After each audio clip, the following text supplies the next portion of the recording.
안녕하세요. 경희대학교 우주과학과의 김성수입니다. 21세기 대항해 달 및 화성 탐사 세 번에 걸쳐서 말씀을 드리고 있는데요. 이번 시간은 두 번째 장으로 달과 화성에는 왜 가려 하는가라는 제목으로 말씀을 드리겠습니다. 그래서 달 탐사에 대해서 먼저 말씀을 드리겠는데요. 달에 채산성이 있거나 즉 지구로 가져왔었을 때 상업적 가치가 있는, 경제적 가치가 있는 그런 자원 또는 기지를 건설하고 운영을 하고 사람들이 만약에 가서 살게 된다면 그때 현지에서 사용 가능할 자원들을 한번 보겠습니다. 그래서 제일 먼저 가장 중요한 건 당연히 물과 산소겠죠. 물과 산소는 에너지 저장 수단으로도 쓰일 수 있고요. 또 놀랍게도 로켓 연료로도 쓸 수 있고 또 당연히 생명 유지하는 데도 필요합니다. 그 외에 희토류 중에 특히 세리움, 가돌리움, 이트륨 같은 희토류가 있는데요. 희토류는 말 그대로 지구상의 흙에는 좀 드물게 있는 원소라고 생각이 되었기 때문에 붙여진 이름이었습니다. 영어로는 rare earth element라고 하고요. 한자어로는 희토류라고 하는데 근데 저거는 사실은 실제로 굉장히 드물어서 토양에 드물어서 희토류라고 부르는 건 아니고요. 이거를 정제를 해가지고 우리가 쓸 수 있는 정도의 양으로 만드는 게 매우 힘들었기 때문입니다. 처음에는 아마 굉장히 드물다고 느꼈을 수는 있겠죠. 근데 이거를 정제하는 게 돈이 많이 들고 또 환경 파괴를 어느 정도는 수반하기 때문에 그래서 이제 희토류라고 불렀고, 그래서 만약에 이게 지구상에서 나중에 점점 구하기 힘들어진다든가 아니면 재활용을 하거나 정제하는데 너무 많은 환경 파괴가 이루어진다고 생각돼서 이거를 차라리 달에 가서 거기서 퍼서 정제를 하고 그 지역은 그냥 기지를 안 만들면 되니까요. 그렇게 만들겠다고 생각하면 앞으로는 달에서 희토류를 퍼가지고 가져올 수도 있게 됩니다. 만약에 왔다 갔다 하는 비용, 우주 비행을 하는 비용이 정말 낮다면, 그 다음에 어느 상당 정도의 이제 정제 장비가 지구에서 달로 가져갈 수 있다 하면은 이제 가능할 수도 있는 거죠. 그 다음에 세 번째로는 현지 구조물을 만드는데, 현지에서 구조물을 만들 때 필요한 재료들로 쓰일 수 있는 자원들인데요. 이런 것들이 달의 토양에는 상당한 양으로 존재한다고 믿어져서 지구에서 모든 구조물 재료를 가져가지 않아도 될 겁니다. 그 다음에 또 로켓 연료, 아까도 나왔던 거긴 한데 로켓 연료로 알루미늄이나 마그네슘이 쓰일 수도 있는데요. 여기 지금 이 성분을 가지고 이 원소를 가지고 로켓 연료를 쓰는 거는 아직까지 구체적으로 지금 연구되고 있는 바는 많지는 않습니다. 그 다음에는 이제 지구상에서 핵 발전을 한다면, 지금은 핵 분열 발전은 상업적으로 되고 있죠. 핵 융합 발전은 조금 더 시간이 걸릴 걸로 보이는데요. 뒤에 가서 조금 더 자세히 말씀드리겠지만, 핵 분열은 우리가 알고 있는 이제 지금 상업 핵 발전의 방식이고, 핵 융합은 미래 기술이라고 해가지고 수소나 중수소, 삼중수소, 헬륨 같은 것들을 융합을 해서 빠른 속도로 이제 충돌을 시켜가지고 거기에서 헬륨으로 바뀌면서 에너지를 뽑아내는 방법입니다. 그래서 핵분열 발전에는 예를 들어 우라늄 같은 원소가 필요할 텐데, 자원이 필요할 텐데 이게 지구상에서 점점 구하기 힘들면은 이건 재활용해서 쓸 수 있는 게 아니거든요. 그래서 지구에서 점점 귀해지면 달에 가서 가져와야 될 수도 있고요.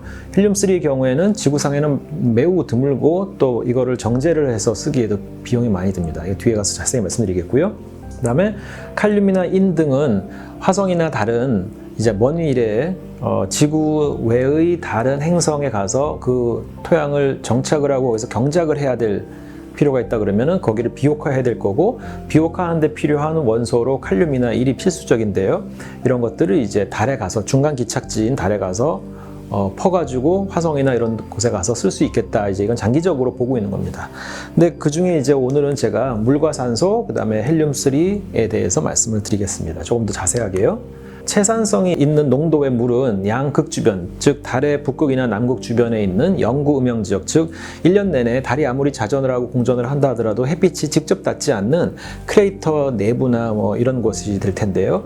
언덕의 한쪽 귀퉁이라든가 이런 곳에 영구 음영 지역이 있고, 그곳에는 다량의 물이 얼음 형태로 존재할 거라고 여겨지고 있습니다. 이외에 달의 다른 지역에도 물은 어느 정도 있을 건데요. 대부분 다 얼음의 형태로 존재할 수밖에 없고요. 안 그러면 증발해서 날아가기 때문에요. 근데 이게 특히 추운 지역에서 더 많이 있을 걸로. 왜냐면 다른 지역은 이미 상당한 양이 증발해서 없어졌을 거라고 생각되기 때문입니다. 그래서 물은 틀림없이 있는 것으로 생각되고요. 상당한 양이. 그다음에 물은 그 자체로도 생명 유지, 식량 생산, 또 태양 폭풍 입자 차폐, 그러니까 사람이 직접 태양 폭풍 입자를 맞지 않도록 하는 등의 쓸모가 있지만, 태양광 등을 이용해 가지고 산소와 수소로 전기 분해를 하게 되면은 그 뒤에 더 효용 가치가 높아집니다. 물 자체로도 매우 쓸모 있지만요. 그래서 예를 들어 산소와 수소로 분리했다가 그래서 저장을 각각 다른 탱크에 저장했다가 그걸 다시 연료전지, 퓨얼셀이라고 그러죠. 요즘에 우리나라에서 특히 이제 수소 경제를 이루려고 많은 투자를 하고 있는데요. 거기에 핵심인 그 수소 연료 전지를 이용해 가지고 두 개를 합치면은 거기서 전기를 얻을 수 있습니다. 그래서 이거는 배터리 같은 건데요, 결국은. 그 전기 배터리는 수명이 또 그렇게 길지 않을 뿐더러 우리가 일반적으로 알고 있는 배터리요, 뭐 휴대폰에 들어가는 배터리라든가 아니면 우리 지금 현재 지구에서도 전기를 대용량으로 저장할 때는 배터리 같은 걸 이용하기도 하죠. 근데 그거를 다 지구에서 들고 가려면 너무나 비용이 많이 듭니다. 무겁기 때문에. 왜 전기 자동차에서도 그 배터리가 무거운 게 항상 좀 이제 단점이긴 한데, 그래서 그 현지에 있는 물건, 그러니까 자원을 이용해 가지고 배터리처럼 쓰면은 굉장히 효율적이겠죠. 그게 바로 물입니다. 물이 신기하게도 배터리 같은 역할을 하는 거고요. 그 외에 산소는 로켓 연료, 산화제, 정확히는 로켓의 추진제는 연료와 산화제로 되어 있습니다. 그래서 그 연료와 산화제를 합쳐가지고 거기서 발열 반응을 얘기하고 그걸로부터 그러니까 추력을 얻게 되는 거죠. 그래서 산소는 항상 필요합니다. 어떤 형태 로켓이든지 간에요. 근데 그거에 비해 이제 아까 말씀드렸던 산화제 말고 나머지 하나인 연료는 수소일 수도 있고 뭐 메탄일 수도 있고 다른 등유일 수도 있고 그런데요. 앞서 말씀드렸던 팔콘 9 시리즈의 경우에는 등유를 씁니다. RP1이라고 하는 로켓 프로펠런트라고 하는 등유의 좀 정제된 버전을 쓰고요. 스타쉽이라고 하는 건 메탄을 씁니다. 굉장히 독특합니다. 그러니까 이때까지 연구실에서만 시도가 됐지 상용화된 로켓 중에 메탄을 쓴 적은 없었는데 스타쉽은 메탄을 쓰려고 하고 있고요. 근데 오히려 60년대, 70년대 그때 커다랬던 뭐 아폴로 미션에 쓰였던 세턴 5호 이런 로켓들은 그 당시에 수소를 연료로 썼었습니다. 그러니까 수소와 산소를 이용해 가지고 우주에 올라가는 거는 이미 확보된 기술이니까 만약에 달에 갔다가 오는 그런 로켓에서 현지에서 물을 구해가지고 거기서 산소와 수소를 태양광 같은 걸 이용해서 분리한 다음에 하나는 산화제, 하나는 연료를 써가지고 돌아오면 최소한 그 많은 연료를 왕복을 위해서 처음부터 지구에서부터 가져가지는 않아도 되겠죠. 이제 그런 면에서 굉장히 유리하게 됩니다. 그래서 이렇게 달에서 확보되는 로켓 연료는 어떤 가치가 있느냐? 달까지 왕복 비용의 3분의 1가량을 절감할 수 있게 됩니다. 3분의 1만 해도 굉장히 큰 거죠. 그 다음에 이거를 달에서 물을 확보한 다음에 수소와 산소로 분리를 해서 그거 뭐 둘 다 또는 그 중에 하나를 더 필요한 거를 지구 저궤도까지 가지고 오면 그 저궤도로 지구상에서 발사한 로켓이 올라가서 저궤도에서 달에서 가져온 수소나 산소를 받아서 그걸로 또 달에 가거나 화성에 가거나 소행성에 가거나 아니면은 지구로 벗어나지 않는다 하더라도 지구 정지궤도까지 올라가는 데 쓸 수 있습니다. 왜 이렇게 장거리 비행을 하는 비행기들은 공중급유라고 하는 거를 공중에서 받잖아요.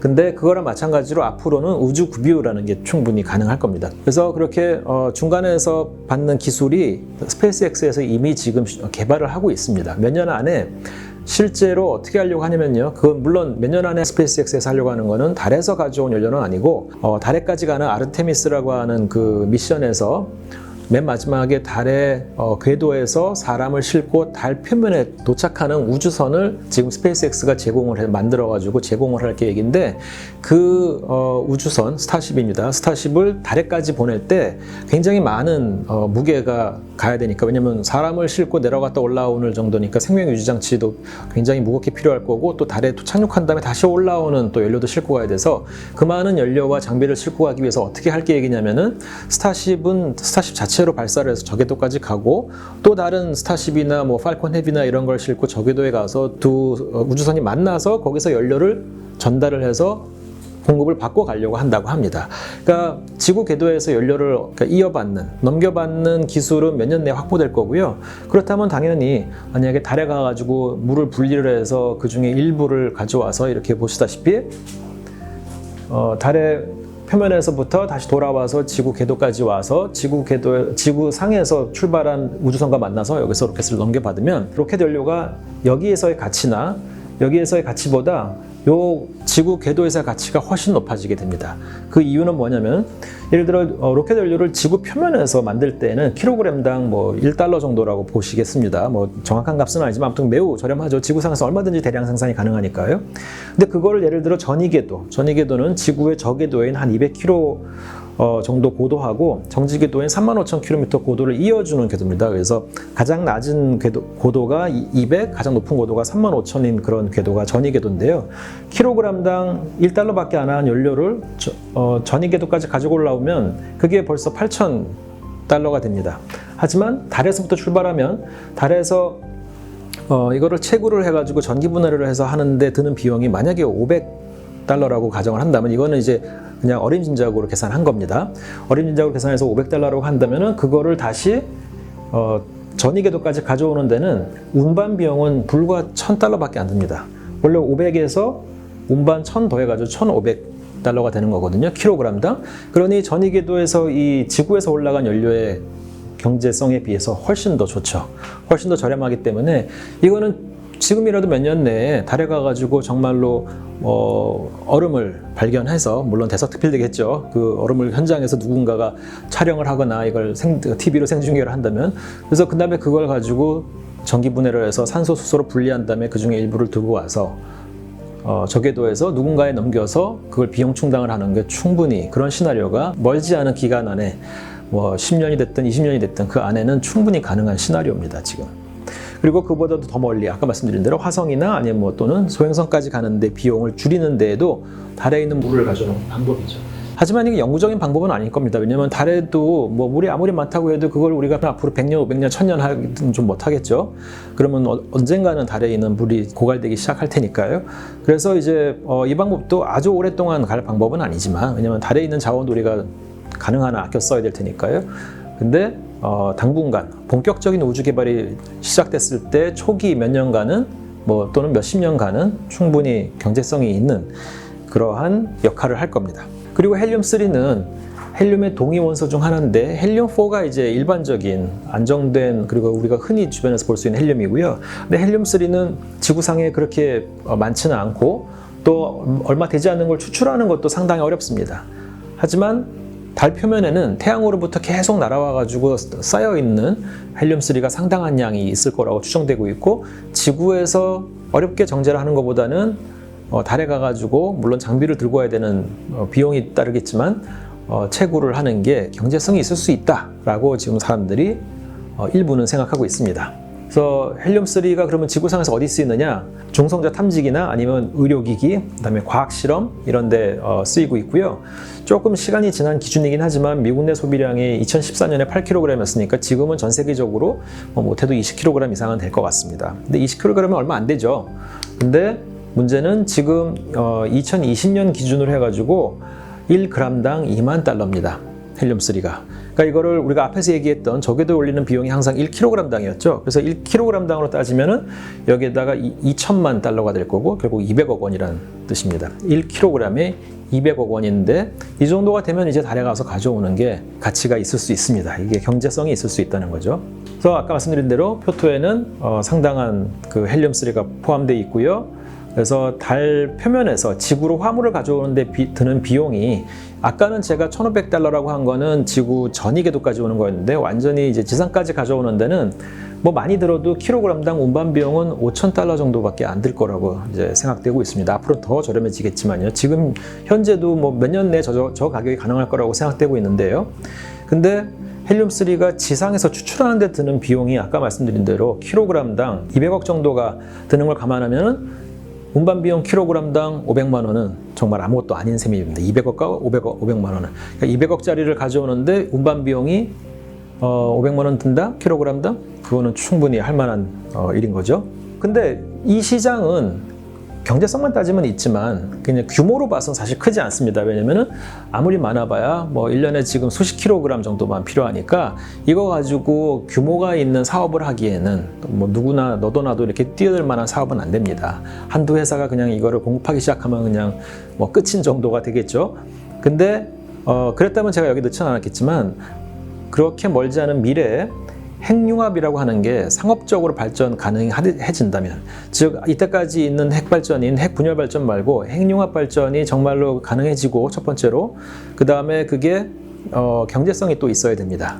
그래서 들어가는 에너지에 비해 나오는 에너지가 많아야만 상업 발전이 가능한데요. 지금은 핵융합 발전은 몇 분 정도, 몇 분만 운용하고 끝나는 정도인데 그게 장기적으로 운용이 가능해야 되고, 또 장기적인 운용 플러스 이게 들어가는 에너지보다 나오는 에너지가 더 많아서 정말로 상업 발전이 가능해지게 되는다면 앞으로도 한 10년, 20년은 아무리 못해도 필요할 것 같은데요. 그리고 또 최근 1, 2년 사이에는 이 핵융합 발전의 기술이 상당히 많이 진보했다는 뉴스가 나오고 있습니다.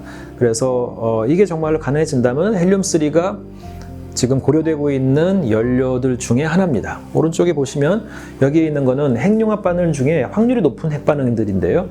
확률이 높은 쪽으로 갈수록 이 위에 있는 것부터 확률이 높습니다. 그러니까 위로 가면 갈수록 더 낮은 밀도와 온도에서 핵융합이 가능합니다.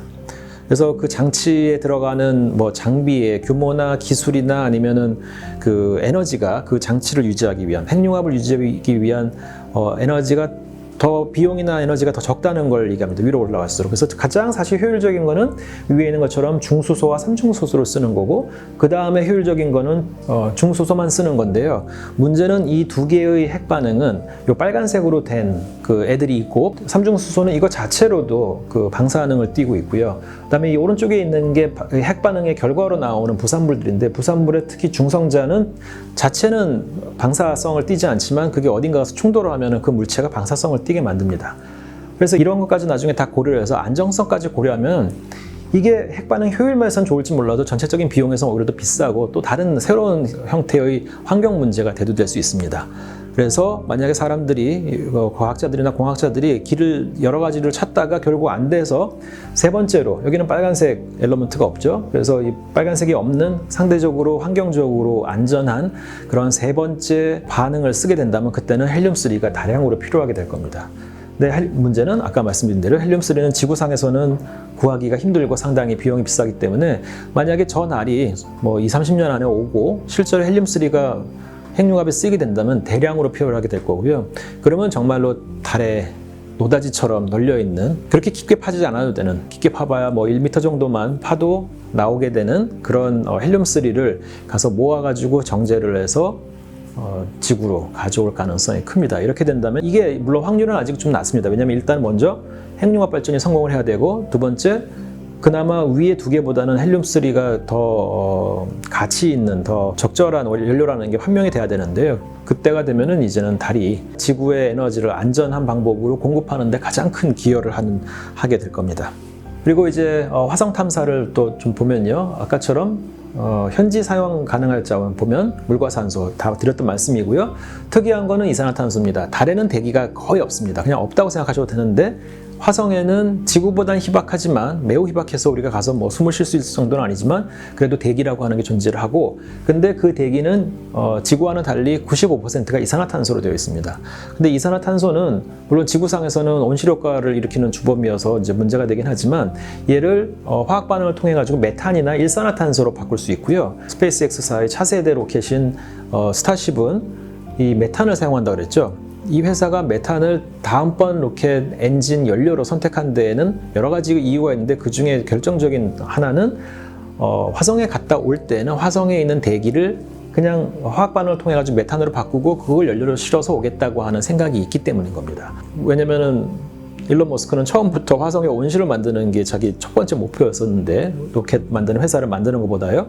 그러다 보니 여전히 자기의 장기적인 목표는 화성인 거고, 그래서 화성을 왔다 갔다 하는데 문제가 없고 굉장히 이제 이득이 되는, 그러니까 효율적인 로켓 시스템을 만들고 싶었을 거고, 그러다 보니까 차세대 로켓은 메탄을 연료로 사용하게 됐습니다. 그래서 그냥 대기 중에 있는 이산화탄소를 적절하게 화학 반응만 시키면 이렇게 로켓 연료로 쓸 수 있다는 게 화성 탐사의 특징이고요. 또 현지 구조물 재료로 이런 것들이 있는데, 이게 철, 실리콘 이런 것뿐만 아니라 달에는 잘 없긴 하지만 화성에는 황이 있고, 황은 또 그 구조물 재료를 만드는 데 도움이 되는 원소 중에 하나이기도 합니다. 그리고 채산성이 있을 수 있는 자원으로는 중수소 뭐 이런 용도로 쓰이고요. 그 외에 또 금, 백금, 희토류 등이 있는데, 금하고 백금은 뭐 지구상에서 그렇게 금방 귀해질 것 같지는 않습니다. 언제든지 쓰레기 더미를 뒤져가지고 재활용을 할 수 있는 길은 또 열려 있고 하니까요. 그리고 희토류도 달에도 있고 또 다른 소행성에도 어느 정도 있을 거라고 생각이 드는데, 그래서 이렇게 화성의 경우에는 표면에 있는 걸 가져와서 지구로 가져와 가지고 상업적 가치가 있을 만한 자원이 그렇게 많지는 않을 것으로 보입니다. 있다 하더라도 그걸 가져오는데 비용이 너무 많이 들어서 화성은 그렇게 채굴을 해와 가지고 지구에 돌아와서 돈을 남길 수 있는 대상은 아닙니다. 그 이유는 바로 다음 장에서 말씀드릴 텐데요. 지금뿐만 아니라 앞으로도 뭐 수십 년 뒤, 뭐 100년이 좀 지나도 거기가 있는 물건을 자원을 가져와가지고 지구에 이제 드문 거를 가져오는 일은 아마 한동안 안 일어날 것 같고요. 우리가 모르던 새로운 걸 발견하지 않는 이상은요, 화성에 가서. 근데 오히려 화성은 이제 다른 형태의 새로운 발견, 예를 들어 새로운 형태의 생명체, 지구상에서 몰랐던 그런 미생물 형태가 저 땅 밑에 숨어 있거나 한 걸 발견해가지고 뭐 새로운 박테리아나 아니면 뭐 바이러스나 이런 거에 대한 연구를 해서 지금 한참 우리를 괴롭히고 있는 코로나 같은 거를 더 잘 이렇게 대처하는 데 도움이 될 수도 있고요.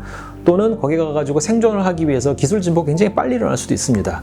거기 만약에 사람이 정말로 수백 명 정도가 와서 수십 년을 살게 한다 그러면 지구에서 한번 화성에 가는 데는 아무리 못해도 3에서 6개월 정도 걸릴 텐데, 그렇게 한번 갔다가 뭐 3일만 있다 오지는 않겠죠. 한번 가면 몇 달에서 몇 년이 있다 올 텐데, 그러면 그 많은 사람들이 거기서 생존을 앞으로 수십 년 뒤에 얘기를 하는 겁니다. 10에서 최소한 30년 뒤에요.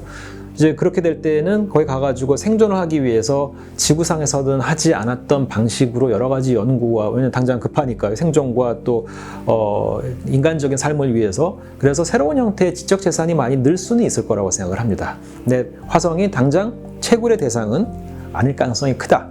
그래서 왜 화성이 그러면 채굴 대상이 아니느냐? 요 표가 좀 복잡해 보이긴 하는데, 그냥 다 왼쪽은 지구입니다. 지표면에서 출발해가지고 지구 정지궤도 높이까지 가는데 드는 델비라고 하는 개념이 있습니다. 그래서 지구 정지궤도는 아까 말씀드린 대로 35,000km고요. 정지궤도에다 위성을 갖다 놓으면은 한 지역 위에, 물론 적도에 있긴 한데요, 적도의 한 경도 위에 계속 있죠. 그러니까 예를 들어 우리나라에서 뭐 위성 통신을 한다든가 아니면 위성 방송을 본다든가 하면은 접시형 안테나를 한 방향으로만 향하고 있는데 적도 지역에 떠 있는 우리나라의 이제 통신 위성을 향하게 하는데, 그럼 한 방향 그냥 그대로 보고만 있어도 되죠. 왜냐면은 위성이 움직이는 게 아니라, 물론 위성은 공전을 하지만 지구의 자전 속도하고 위성의 공전 속도가 주기가 같아서 한 표면에서 봤을 때 움직이지 않는 것처럼 보이게 됩니다. 그 높이가 35,000km인데요. 35786km입니다.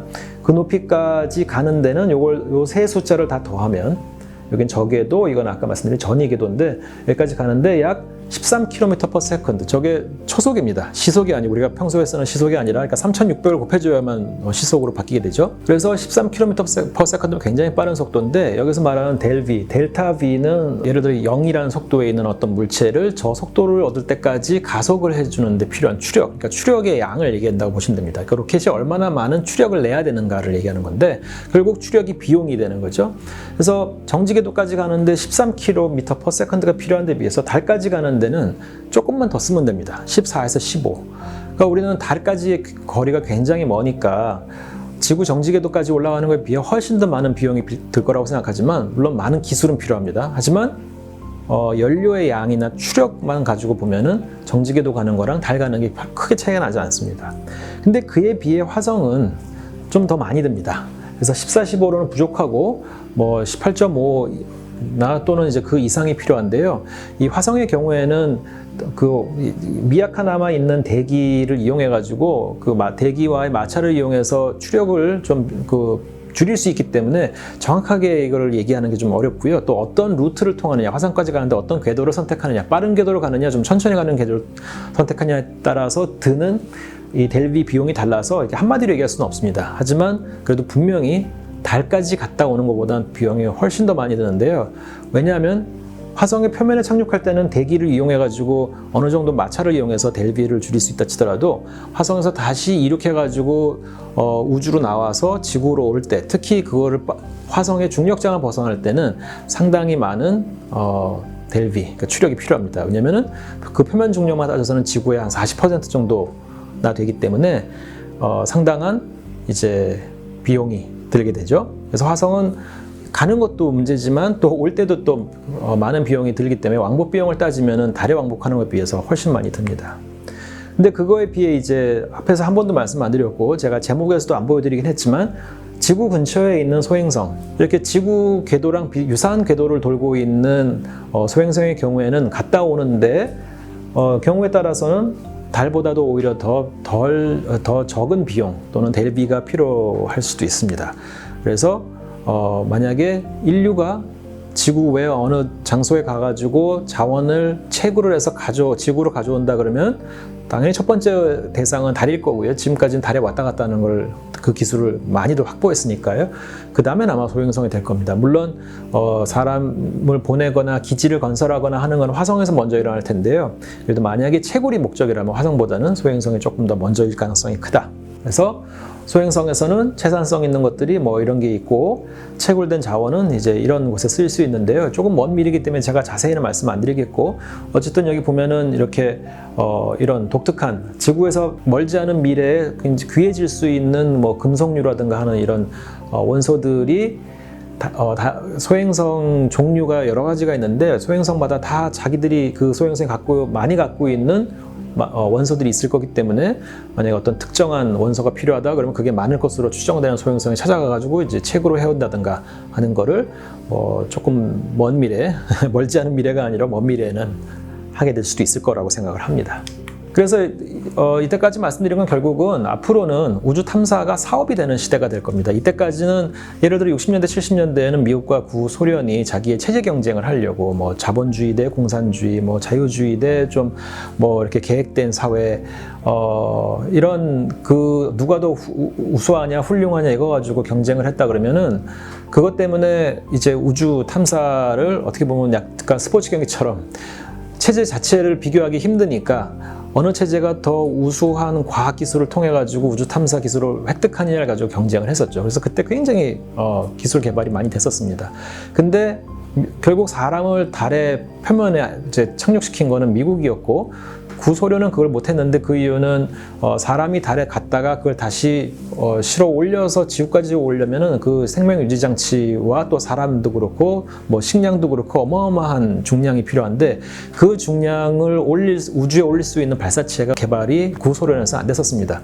미국은 그 2차 대전 당시에 독일에서 연합군 쪽을 굉장히 많이 괴롭힌 V2 로켓이라고 하는 걸 만들어낸 주역 중에 한 명인 폰 브라운 박사가 미국으로 이제 건너가서 2차 대전 이후에 건너가서 거기서 미국의 로켓 연구 개발에 중요한 인물이 되는데요. 그 폰 브라운 박사의 이제 리드를 따라가지고 나사에서는 세턴 시리즈 개발에 성공을 했고, 그 덕분에 이제 사람을 달에까지 보낼 수 있었죠.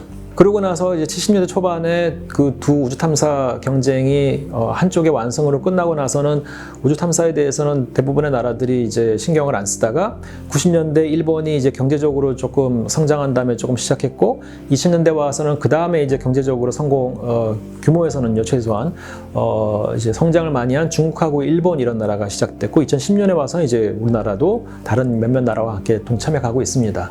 근데 단순히 그렇게 어느 정도 이제 경제력이 확보되면은 우주 탐사에 국가적으로 관심을 쏟는 것 외에 2010년대, 특히 15년 이후에는 민간 시장에서도 민간 업체들도 굉장히 많이 지금 뛰어들고 있죠. 물론 그네들은 훨씬 더 전에부터 한 10년 전, 15년 전부터 준비는 하고 있었겠지만, 그게 두각을 나타내기 시작한 건 굉장히 최근이고요. 2020년 지금에 와가지고는 훨씬 더 많은 벤처 회사들부터 상당한 규모의 기업들까지 이제는 우주 탐사에 집중을 하고 있습니다. 그래서 이건 다 뭐 때문이냐? 앞으로 우주 탐사가 사업이 될 거기 때문에. 그래서 나사는 이제는 앞으로 언젠가부터는 국가가 주도를 해서 하는 우주 탐사 시대가 아니라 이제는 민간 기업이 주도가 돼야 될 것이다. 그러면은 나사가 앞으로 해야 될 역할은 미국 내, 왜냐하면 나사는 당연히 미국 기관이니까요. 미국 내에 있는 민간 기업들 중에 성공할 가능성 있는 회사들한테 꾸준히 지원을 해가지고 그네들이 성장을 해서 전 세계의 우주 탐사 주역이 되도록 만드는 거다라고 생각을 했고, 그거를 2000년대 중반부터 한 2005년경부터 이제 실제로 실천에 옮기기 시작했습니다. 그 첫 번째 수혜자 중에 하나가 스페이스 X였었고요. 물론 그 전에 이제 로키드 마틴하고 보잉의 합작 회사인 그 ULA라고 하는 United Launch Alliance라고 하는 회사가 뭐 나사로부터 1-20년에 걸쳐 가지고 그 전에 이미 받아오긴 했지만, 또 다른 형태로 더 작은 규모의 회사에다가도 벤처들 같은 회사에도 중소규모의 회사에도 지원을 시작한 게, 나사가 시작한 게 한 2000년대 중반 정도였었습니다. 커머셜 리플라이 서비스가 이제 대표적인 예고에 2008년부터 시작된 거고, 그 뒤에는 사람을 또 올리는, 왜냐면 우주왕복선을 2009년인가에 나사가 이제 셧다운을 시켰거든요, 프로그램을. 그래서 한동안은 2010년대에는 러시아의 소유주 우주선에다가 돈을 주고 우주정거장에, 국제 우주정거장에 올려달라고 미국이 러시아에 부탁을 할 정도였습니다.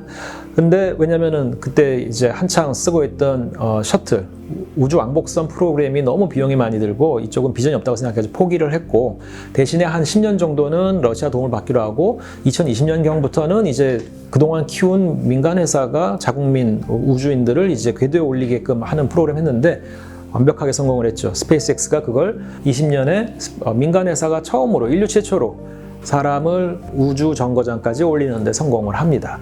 이제 나사는 이미 한 15년 전부터 이렇게 민간 회사를 키운 일을 쭉 해오고 있었고요. 그다음에 이제 최근에는 단순히 지구 궤도가 아니라 이제는 달에까지. 그래서 CLPS라고 하는 프로그램은 미국이 한 3, 4년 전부터 미국 내에 있는 민간 회사들을 선정을 해서, 물론 공개 경쟁을 시켰습니다. 제안서를 4개 해가지고 심사를 해서 선정을 해서 2023년 정도, 23년부터 22년대 말까지 1년에 한 3번에서 4번 정도 착륙선이 가도록 지원해주는, 즉 착륙선을 만들도록 지원하는 프로그램입니다. 그래서 민간 회사들은 착륙선을 만들고요.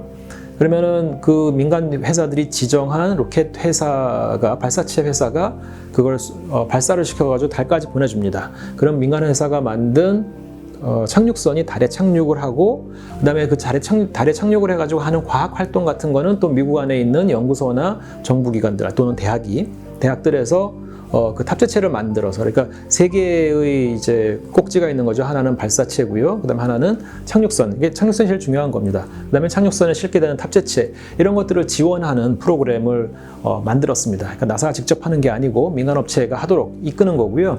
거기에 이제 이거를 국제 파트너를 최소한 하나를 만들기로 했고, 거기에 이제 우리나라가 첫 번째 파트너로 지금 참여를 하고 있습니다.